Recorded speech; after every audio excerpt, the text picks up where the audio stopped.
రాష్ట్రంలోని మొక్కజొన్న రైతులను ప్రభుత్వం ఆదుకోవాలని డిమాండ్ చేశారు వైఎస్ఆర్సీపీ మంగళగిరి సమన్వయకర్త దొంతిరెడ్డి వేమారెడ్డి. కొనుగోలు కేంద్రాలను ఏర్పాటు చేసి కనీస మద్దతు ధర చెల్లించేలా చర్యలు తీసుకోవాలన్నారు. ఒక్కో ఎకరానికి దాదాపు 30,000 రూపాయల నష్టం వస్తోందని రైతులు వాపోతున్నారన్నారు వేమారెడ్డి.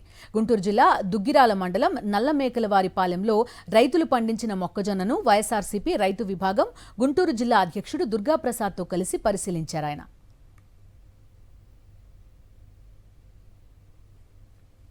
మొక్కజొన్న ఇవాళ 40 క్వింటాల బండిని రేటు చూస్తే 1700, 1600 అంటున్నారు. దళారీలే అంటే ఇవాళ రాష్ట్ర వ్యాప్తంగా ఈ దళారీ వ్యవస్థని ప్రోత్సహిస్తుంది ప్రభుత్వమే అనుకోవాల్సి వస్తుంది. గత ప్రభుత్వం ఉన్నప్పుడు మార్కెట్ ద్వారా కొనుగోలు స్పాట్స్ పెట్టి రైతు దగ్గర ఒక గింజ కూడా లేకుండా మొత్తం కొనుగోలు చేసిన దాఖలాలు ఉన్నాయి. ఈ ఎంఎస్పి రేటుకే వరి దగ్గర నుంచి, జొన్న దగ్గర నుంచి, మొక్కజొన్న దగ్గర నుంచి అన్ని పంటలు కూడా ఆ విధంగా రైతును ఆదుకున్న పరిస్థితులు ఉన్నాయి. అప్పుడు ఇక్కడ రైతుల పరిస్థితి చూస్తే ఆగమ్యగోచరంగా ఉందండి.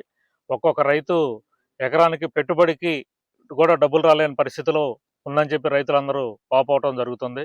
ఎకరానికి 45 బస్తాలు, 45 క్వింటాలు దాదాపు మొక్కజొన్నలు పండిస్తే ఈరోజు ఎకరానికి వచ్చేటట్టుకు 30,000 రూపాయలు దాదాపుగా నష్టం వస్తుందని చెప్పి రైతులు బాధపడుతున్నారండి. రైతులు ఈ రోజు ఏం అడగట్లేదండి. రాష్ట్ర ప్రభుత్వాన్ని ఒకటే అడుగుతున్నారు, అయ్యా మీరు ప్రకటించిన మద్దతు ధరకు మాత్రమే కొనుగోలు చేయండి అని అడుగుతున్నారు. వేరే ఏం అడగట్లేదండి. పండగ ముందు ఎరువుల బస్తాల కోసం రైతులు క్యూలో నిలబడి తెచ్చుకోవాల్సిన పరిస్థితులు వచ్చినాయి.